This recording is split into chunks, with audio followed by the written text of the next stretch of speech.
Ladies and gentlemen, hope you guys are well. Welcome to Hold the Ball. I've never done this. I haven't done this in a while, so I'm actually pretty nervous. But yeah, and saying that, it's good to see you guys there, family and friends. If you can hear me, let me know, because I'm hoping that is the case. So if you can't hear me, just let me know in the comments below. But I'm saying that, welcome. So we've actually got a bit of a jam-packed show. One that I suppose I sort of tried to work on today, especially obviously for you guys here. We've got the finals around the corner, but I'm saying that before I get to it, I just wanted you guys to know. Yeah, sweet. Yes. Hello, everyone. And I hope you guys, if you can hear me, can you let me know if you can? Okay, cool. Yep, cool. Beautiful. Okay.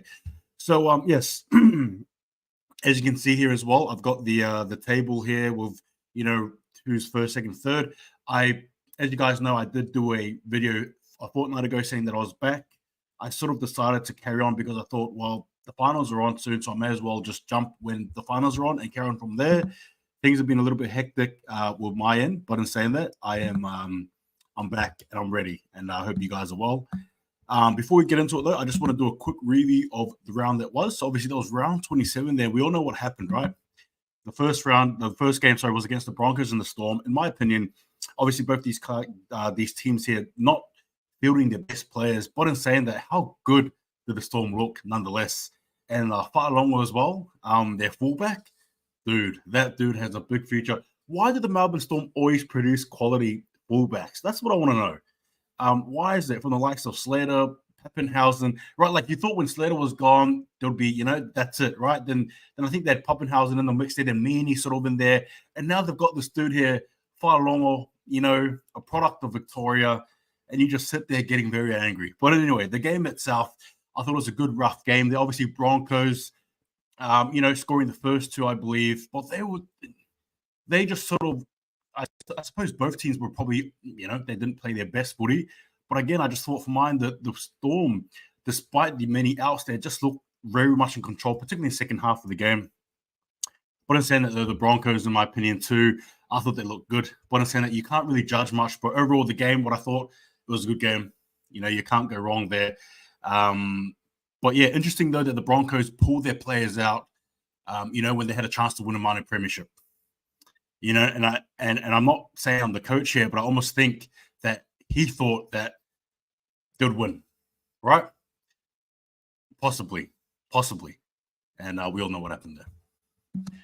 Next game, the Sea Eagles against the Tigers. Now, I really wanted to see, and again, I'm just going to read the comments there. Hey, guys. Yes. Webster, absolutely. Hope you guys well. Thank you again, guys, everyone, for joining in. And it's so good to see you guys here. Okay, so the Sea Eagles against the Tigers. Now, this game for mine will be a quick one. I actually really thought the Tigers would throw their all into this game here. I really did. Obviously, a game here. It's the last game of the season. You've got Benji Marshall there as your new coaching into next season. You want to say goodbye to Tim Sheens. Tim Sheens, for those of you who don't know, is a very well-versed. He's got all the accolades as a coach, right? He's been there. He's done that. But I'm saying that just hasn't worked out, for the team that he took the premiership back in 2005. However, nonetheless, I just thought that the Tigers would be able to give something to the fans, and they didn't. The Sea Eagles were too strong. Jason Saab, DCE was beautiful that game there. Jake Trbojevic, how can we forget him? The kindest, most genuine bloke in the NRL. They were too strong, Manly, showing you glimpses of a team that can be something heading into next year, right? So, yeah, what do you sort of expect? It was 54-12. The Tigers didn't want this to happen, and it happened, right? Sea Eagle fans, they got a very nice sending off, right? All the Manly fans, they'll be pretty happy. But, yeah, that's just the way it went. Now, the next game here. Now, this rivalry here is I suppose, dubbed the best rivalry in NRL, right? If you put into context here, both teams here, whoever lost was going to be out of the 8. Whoever won was going to be in the 8. And I think a lot of us had Rabbitohs winning, perhaps. But goodness me, we didn't see this coming. Now, obviously, there were some key outs for both teams, so I'm not going to say that, I can't say that one team had the advantage because there were some good players for both teams that are out, and you just got to take it as is, right? Play what's in front of you. Rabbitohs, again, sensational for parts of the game, but the Roosters just that old cliche. They wanted it more, right? They wanted it more. What can you say? It was a good sort of an arm wrestle at first, and then Roosters just carried on, and took it all the way. They won, and unfortunately for the Rabbitohs, because of that, they sit out of the 8, and therefore, obviously, as we know, don't qualify for the finals. And the Roosters just out of nowhere, if any of you old school WWF or WWE wrestling fans know anything about it, it sort of reminds you of the Undertaker, right? Rising up again from the coffin, just from the brink of death, and they've risen up again to the occasion. And I'll get down to a talking point as well. Is there such thing as an undeserved finalist? I'll have a bit of a dig into that one there. But yeah, we'll get into. I'm just reading the comments as well. Oh, here we go. Hey guys, hope you're well. Thing was, yes, absolutely. All right. Okay, cool. So we've got that there, and then we'll now go to the next game here. Look, a quick game. Look, Dolphins, right? Kudos to them finishing their season off on a high. Ironically, against the Warriors, against the Wasps, but look, there's not much to say there. Warriors didn't feel their team. That's no excuse, right? It is what it is. It's a loss, but yes, the Warriors didn't feel their best team, so you got to put that into context. However, at the same token, good on the Dolphins, right? They played what was in front of them. They played very well, and it's something to take into next year, especially with the addition, right, of who they have next year: Farnworth, Flegler, Avarillo, and co. So good win for the Dolphins, who won at home, right, in Brisbane. Wink, wink to all you Broncos fans there. Next game as well, Panthers and Cowboys. I need to really emphasize the context here. The Cowboys, if they lost, they were out of the 8. They weren't going to make the 8. The Panthers, if they won, they're going to be minor premiers, right? There was so much at stake here for both teams. And I suppose a lot of us, because coming into round 27, right, we got to understand there's a lot of teams that were actually resting their players, right? Warriors, Broncos, Storm, right? And I suppose everyone just thought, well, the Panthers are going to do it. Nah, Panthers do not give a crap about that. They do not care about the other teams resting. They came in with one goal in mind, and that was to redeem themselves from the week prior, where they got absolutely manhandled by, rivalries. By the Eels, who are their considered rival, a few suburbs over. So the Parramatta Eels, that is. So the Eels came into this game here. Sorry, the Penrith Panthers, apologies, came into this game here with one thought in mind, and that was to redeem themselves. Cowboys, on the other hand, it was time to really, I suppose, roll it, throw everything on the table, and see what happens. Yeah? We all saw what happened here. It was basically Panthers from the get-go. I was actually surprised at how dominant the Panthers were. I really was. I mean, in my opinion, I took the Panthers, all right? I just thought there's just no way they're going to lose 2 in a row, especially after being humiliated against the Eels. This team is built differently, right? There's some teams that get humiliated one week, then the next week they get humiliated, and the week after, they're the walking clowns. Not the Penrith Panthers. They were clinical. Now, granted, obviously in the second half, Cowboys came back. Beautiful to see, right? They scored 2 tries of their own, and you thought, hang on, here we go, right? This is the Cowboys team that we know, right? This is the Cowboys team from 2022, not 23, 2022. But unfortunately, they're versing a team called the Penrith Panthers, and as quickly as the Cowboys erupted in the second half, just as quick, all right, the Panthers shutting them down, and obviously scores. It was just, they canceled them out. That's just the reality. It's like they did their homework on them, and they canceled them out. And sure, you can say player X wasn't there for the Cowboys, but player X wasn't there for the Panthers too, right? Why? On one end, Linton Holmes on the other. Again, the old adage, you play what's in front of you, right? And again, well done to the Cowboys. To the Penrith Panthers. Minor premiers. Third time in 4 years, right? 2020, 2022, and 2023. They are just such a hot top team. Come on. what do you want me to say about the Penrith Panthers, right? What do you want me to say? They're just the standard.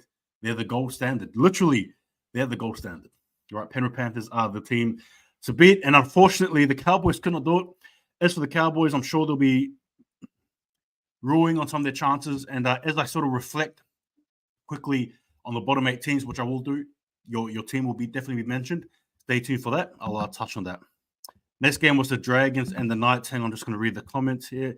Cleary had plenty of rest, and they've been getting rest. That's right. Well, yeah, that's it. Absolutely. All right, now we're going back to it. Next game was the Dragons and the Knights.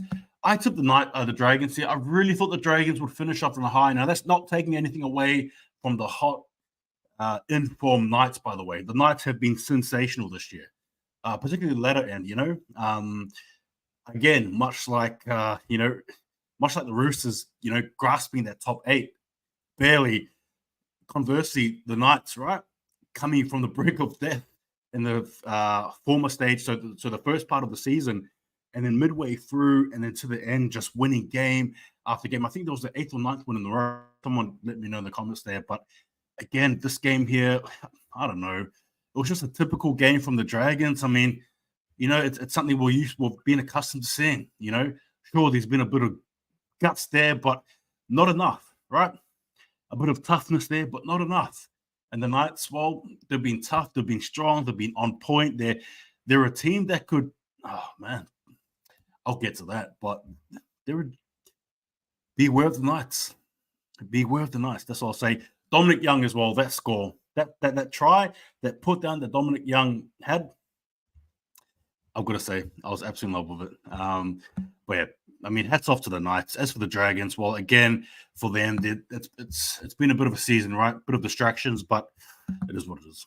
All right, coming into this game here, Titans and the Bulldogs. Obviously, I took the Titans, but I didn't think this game would be that close, particularly in the start. But then again, the Bulldogs somewhat came to life at the end, and probably a few missed conversions didn't help them, but at the end there, I mean, the Titans were just too good, I suppose. Defense, obviously, not really the forefront here. Not really both teams here. Defense wasn't anything here to them in this game here. It was just a try fest. But Titans, winning at the end. It was just a good day for attacking footy, right? Probably the best way to summarize it. Last game of round 27 was the Sharks against the Raiders. And again, both these teams here, didn't matter if they were going to lose or win, they were still going to be the 8. The Sharks here winning 24 points to 6. Against the Raiders team at first, I thought they were definitely in it. And then obviously there was a big incident at the end there. But I think the Sharks still looked very good, right? The Sharks looked very good at the end. Now, just quickly, obviously there was that tackle there that Sebastian Kris made on Sione Katoa. And I just need to defend Sebastian Kris here because I believe there was no ill intention, for him to end up that way. It was an ugly tackle, momentum, physical game. It happens. But I've been reading on social media that a lot of people saying that, it was deliberate or this or that. No, it wasn't. It was a pure accidental tackle there from Sebastian Kris. Sharks obviously winning at home. They also get a home game as well. But yeah, that's probably the summary of it all. That's it. All right. Now, ladies and gentlemen, thoughts. So this is my thoughts here on the teams outside the 8, okay? And again, it'll be quick, but I just need to go through the teams here because this is probably my way of, just give my general thoughts. All right. Rabbitohs, okay? How do I describe the Rabbitohs? Rabbitohs are the biggest what if, I suppose, of the season. Probably a close second will be the Cowboys, right? In round 11, the Rabbitohs were literally number 1, all right? They were literally number 1 on the ladder, and I thought they're going to be a top 4 team. Everyone thought that, okay? And for some reason, well, not some reason, but just things didn't go to plan, right? Losing the teams left, right, and center. And unfortunately, 12-12 was right, 12 wins, 12 losses. I mean, look, you can look at Latrell, you can look at the controversy surrounding him or the controversy, the media brings upon him, which I think is more the case. You can look at Cody Walker. You can even look at Ilias. Perhaps their combination just hasn't been right this season. You could even look at perhaps even some of the forwards, the coach. Don't know. But the point is things weren't gelling for him this year. And my thoughts about him overall is they should have been there. That's it. Plain and simple. They should have. They weren't. There you go. Nothing better. Next is the Eels. The Eels. I had them out of the 8. So I'm not too surprised. Some of you may be. But I thought the Eels, for mine, in a nutshell, they were just they were okay. You're right. They weren't too bad. But I think as soon as the injuries started piling up, that's when I think the losses did too. I think they missed some key players, right? Particularly, obviously, the hooker, right? Hodgson, unfortunately, has retired. Rugby league such a brutal, beautiful game, but unfortunately, the price you pay sometimes is a body that probably won't function as good as it has before you played rugby league. I think that's just probably the irony behind it all. But I just think some key players missing up key positions, and for me, I almost feel like they're probably heading to rebuild mode next year, in my opinion. But that's probably it. Just a team that was okay. They're okay. Cowboys, like I said, Rabbitohs are probably the biggest what if, but I think the Cowboys are definitely another what if. There were some games there, certain games there, they lost this season. I think one of them is the Titans game, if I think about it, where you're just like, wow, like if they had not lost that game, what could have happened, right? The Cowboys, for mine, everyone had them. I had them in my top 4 this season, and for some reason, they just couldn't quite. The car was starting, right? That's probably the best way to describe the Cowboys. The car was starting, yeah, it ran, but whenever you put your acceleration on, it was a bit, it was a bit shaky. It was a bit shaky. It sort of went, but then it sort of stalled, and it went again. Again, finishing their season 12-12. A team with so much promise, so much great players. But I think for them as well, it's going to be a season of ruining and a lot of reflection on what could have been. So there we go. Manly Sea Eagles, right? I think heading into the season, I don't think many people had them in the 8. I didn't. I almost feel like the Sea Eagles, were rebuilding from last year, and I think this year, heading into next year, I think they may try and give it a good, decent crack. But I think this year is there's a feeling out process. Again, I thought this year here they weren't too bad. I mean, obviously the injuries to Tom Trbojevic doesn't help. You got to understand that Tom Trbojevic is such a huge integral part of their team that when you pull them out, not good things happen, right? Things that aren't great happen. And I just feel like for me, Tom Trbojevic adds so much chemistry to the players around him, right? Saab, DCE, right? Jake Trbojevic, obviously, Ben Trbojevic, Haumole Orkot. There's just such a presence that he adds to this team. And without him, he's.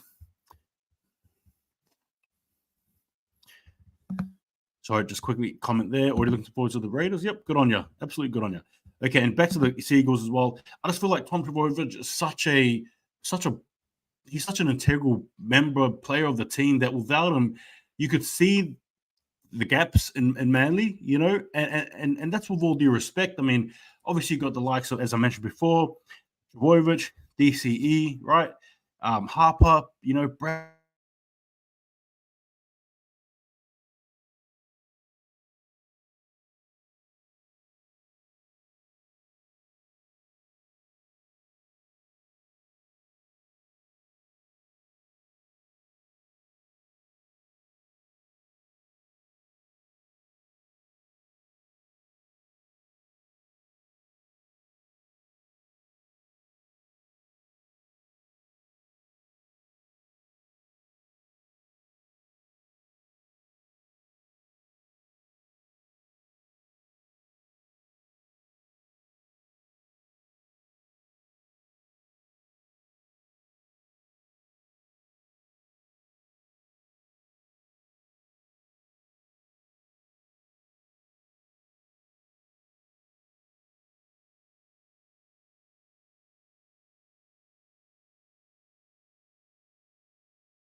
Very, very sorry for that, folks, ladies and gentlemen. I'm very, very sorry for that.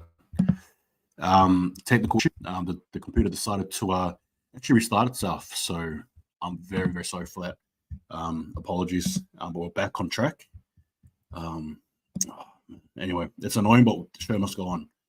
Man, I'm fuming. I'm absolutely fuming. Okay, so as I was again, sorry, as I was talking about, so the Eagles, that's just the way to sum up this season there.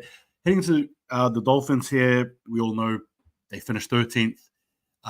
They were the fairy tale sort of team to start with anyway, right? Obviously winning a few good games there. Against the Sharks, for example, winning some games, Raiders. Unfortunately for them, though, just not being able to outmuscle the big brother, in the Broncos. And just let me know if you guys can hear me as well, by the way. Just let me know in the comments. Again, I'm sorry, technical difficulties, but what can you sort of do? Anyway, we carry on. So the Dolphins there, I just thought for mine, overall, I mean, it's a season where obviously, you get a whole bunch of players from different clubs. You sort of gel them together and you say, let's hope for the best. That's exactly what sort of happened there. And again, a season to remember. Despite their finishing, you can't really look at the Dolphins as lackluster. I think they did what they could with their depth, but definitely a genuine threat and heading into next year. But yeah, I just think for mine, they were just, they were good. And finishing 13th was fair enough, in my opinion. The Titans, the Gold Coast Titans, right? A team that, I mean, rebuild, I guess. But, when you sort of add in foreign there as well, you got the likes of Fasua Maliawi, you got their Fifita there, right? Fotoika, right? You got Haas, Payne Haas's younger brother in the team there. Such a strong team, rebuild sort of. But I think they're a team that probably on the cusp of next season, definitely trying to do some big things. But I thought this year, again, the same sort of plight of inconsistencies hit them.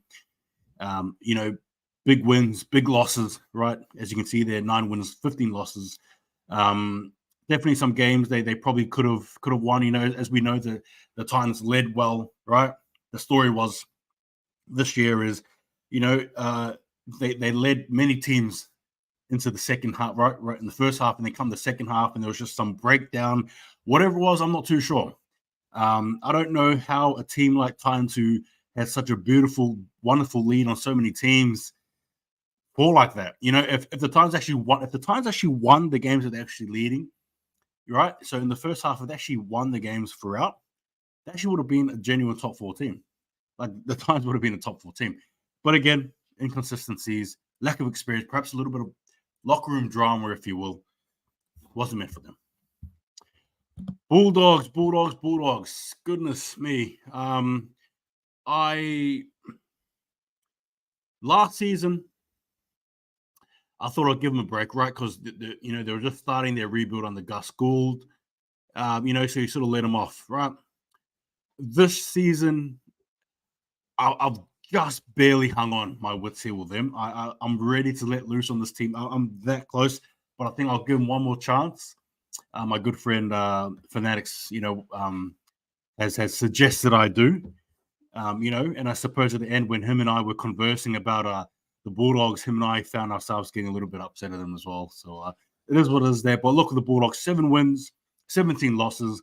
Just not good enough for a team that was stacked with a lot of good players. Now, granted, you could say there was a disconnect between perhaps player A, player B, maybe. But when you got a team, with Bangai Jr., right, Adokar, Burton, Flanagan on the odd occasion, right, Thompson, well, granted an injury there, Reed Marnie, Averillo, right, playing here one day, playing there the next.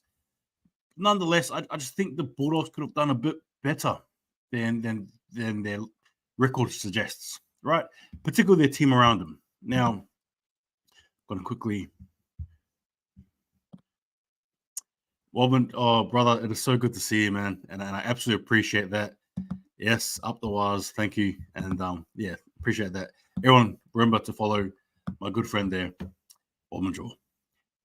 Sports channel. So, yes, again with the Bulldogs, that's just probably the best way to summarize them. Bulldogs fans, Doggy fans, next year, if you guys do not make the 8, I don't care. I don't care what's around. I'm going to go absolute Hammer tongs on you guys next year, every game. The excuses were injuries. Everyone has injuries. Player squabbles, right? Fights and stuff, coach problems, blah, blah, blah. This is a team here that historically has been known to be great, right? The Dogs of War, right? You see the likes of Willie Mason talking about them on the Levels Network podcast. Anyway, shout out to them. So good to watch. Where Bulldogs, 15th, lucky not to finish 17th, in my opinion, considering the drama. Anyway, that's just the way it goes. Dragons. Now, Dragons are a funny team because I suppose a lot of us had them coming last or thereabouts, right? Their squad probably not the strongest, even in comparison to teams like the Dolphins, Titans, and Seagulls up, right? 5 wins and 19 losses, led by Ben Hunt, who I'm not even sure what he's doing next year. I don't know if he's staying at the Dragons or if he's going to be, a number 7 for the Titans. Wink, wink. I don't know. But there was just a lot of disarray. Obviously, their coach as well got fired partway through. There was Griffin. And heading into next year as well. Again, this is not a season review per se, but it sort of is a little bit. But I just think the Dragons were lackluster. I mean, that's just probably the best way to describe it. Lackluster. Very unfortunate for them. Sorry, but that's just the way it goes. Last but not least, the West Tigers, right? Goodness me. All raw, no claw, I guess is probably the best way to surmise them this season. 4 wins, 20 losses. 4 wins, 20 losses. Can I just repeat that again? 4 wins, 20 losses. The Tigers are about to do something next year that the Penrith Panthers are trying to do this year, except it's the complete polar opposite. The Bulldogs are trying to win 3 wooden spoons in a row. The Panthers are trying to win 3 premierships in a row. There are levels to this. Ironically, though, the Tigers in their 4 wins, one of them was against the Panthers. One of them was against the Penrith Panthers. How? I don't know. But rugby league is a funny thing, and the Panthers there with that result there, proving yet again that rugby league is a funny sport. But it's probably the best thing they can claim. Win and that win over the Dolphins too. Probably 2 of their big wins this season against the Panthers, against the Dolphins. That's it. That is it. Now, quickly. So for those of you who don't know, on my Instagram page on Hold the Ball YT, I've actually got going to be doing again a week-to-week sort of result thing with the 4 Queensland teams, right? So that's Broncos, that's the Cowboys, that's Dolphins at the Titans. And this year, the Broncos actually won. So the Broncos came first place out of all the teams, the NRL teams in Queensland. Second was the Cowboys. Third was the Dolphins. And last place with the wooden spoon, unfortunately, was the Titans there. So congrats there to the Broncos.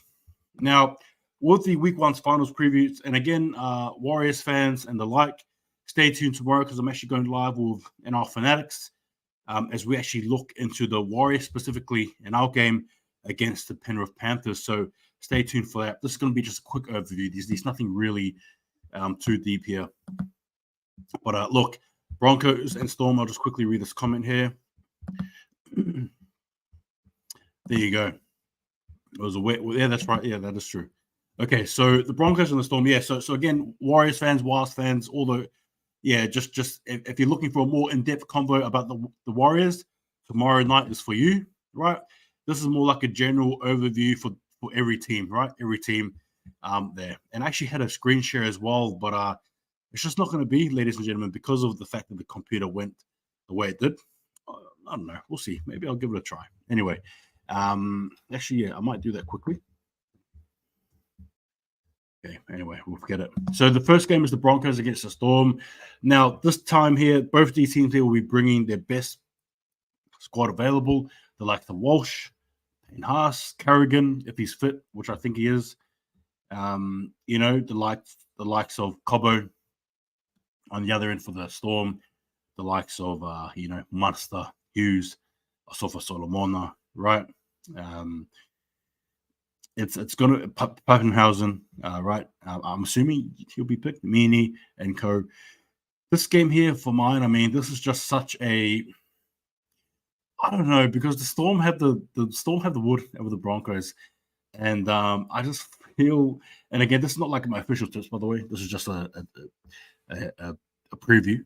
I just feel like the Storm really, man. The Storm just have the Broncos number, right? Doesn't matter who the Broncos bring, the Storm just seem to bring it to them. And I almost feel like this is a very high pressure game for the Broncos. The Storm is not really much pressure on them. There's not much pressure for the Storm. Comment if you disagree, but I feel like the Storm are coming into this game here with no shoulder of burden, nothing like that. Whereas the Broncos at the home, right?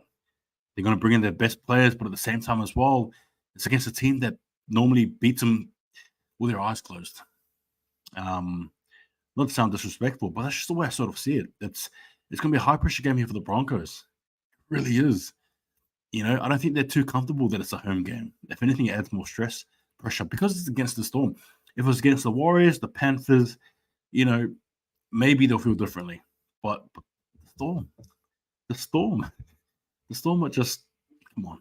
The Storm are the Storm against the Broncos, right? They're just a really good team.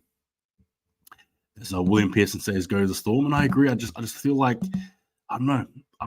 I'll finish on this game here quickly, but I just feel like the Broncos have a lot of pressure on them. You know, that's all I'll say. Anyway, stay tuned for the tips tomorrow.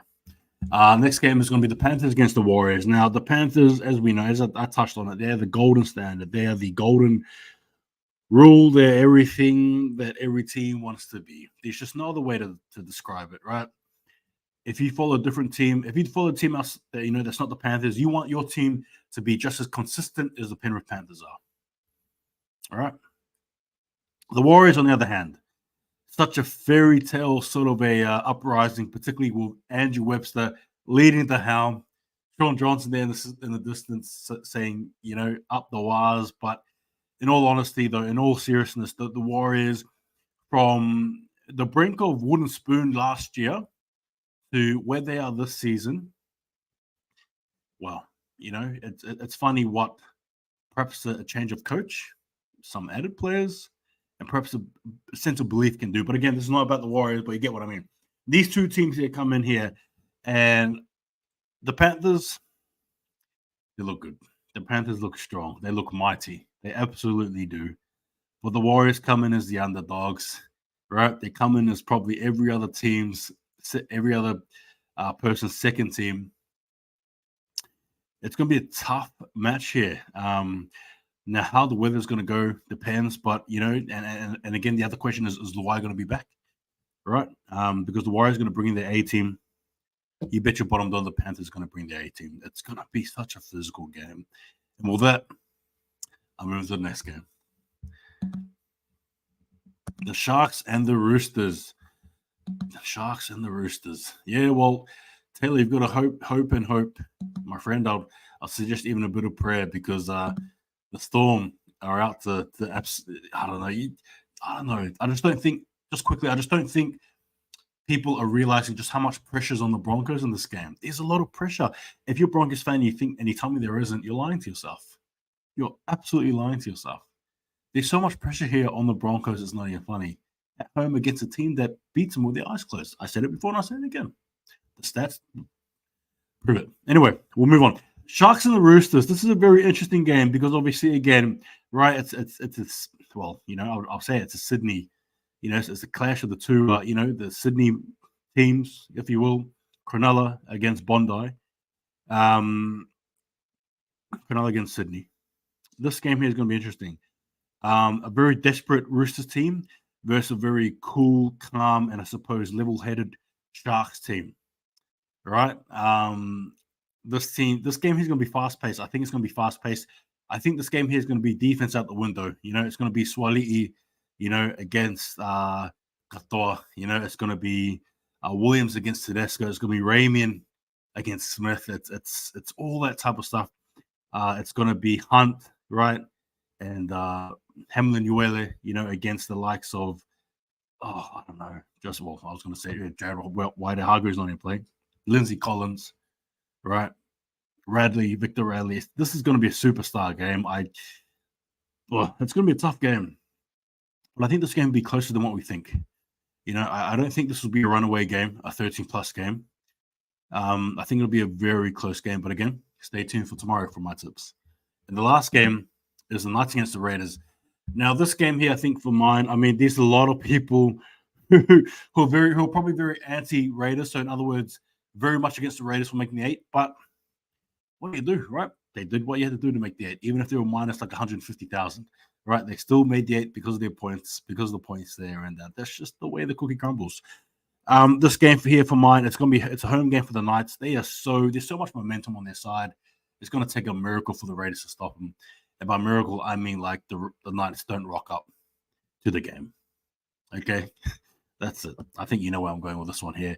It's going to be a very fast-paced game, but I think we've seen, and I haven't technically tipped when I say this, by the way, but I think we may have seen the last of the Raiders, right, for this year. Anyway, that's it. So, look, I've got a bit of NRL news, and I'll give you guys sort of like my final thoughts, and then I want to close. Again, I sincerely apologize for the technical dilemma that happened before. Absolutely infuriated with that. But again, I digress, and we move forward. And I hope you're well, by the way. Thank you again for watching. And I thank you again for sticking by with me, Hold the Ball.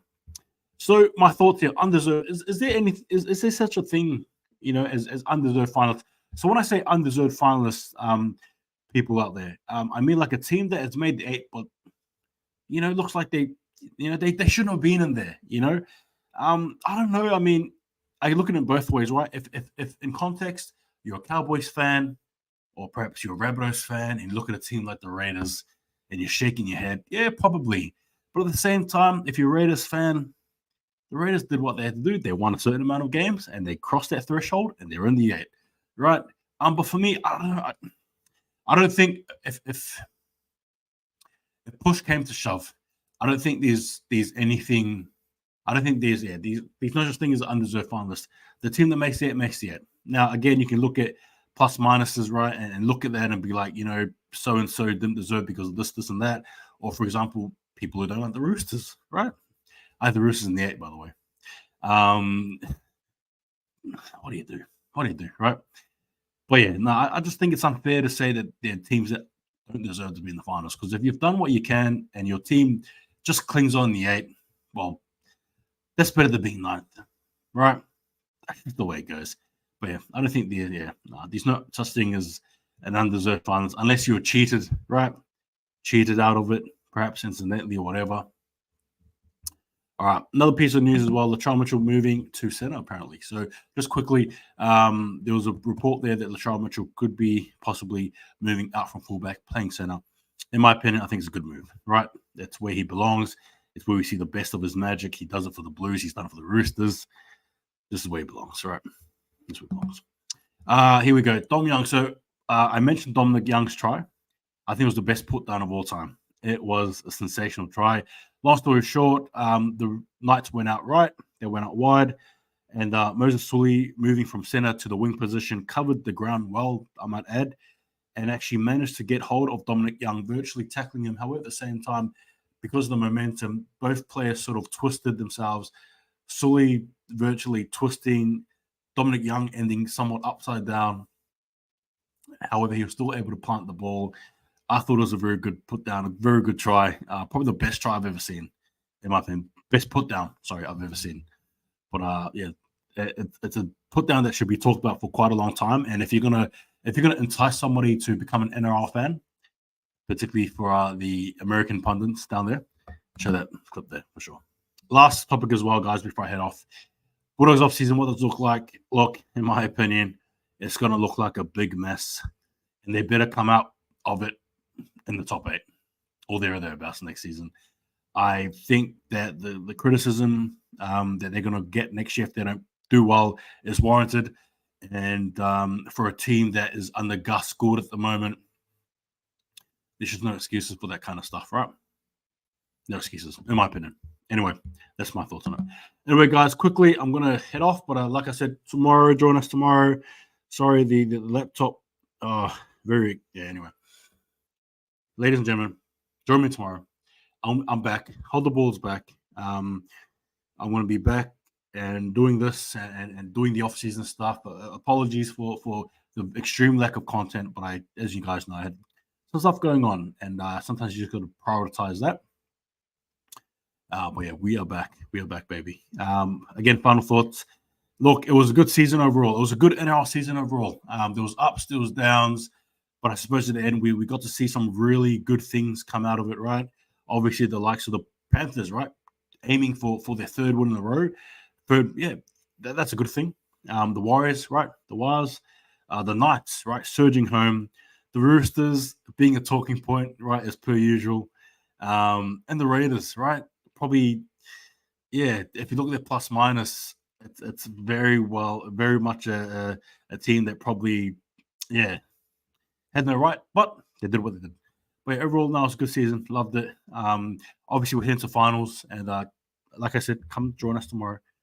I'll be there, but expect more content. Thank you again, guys, for joining in.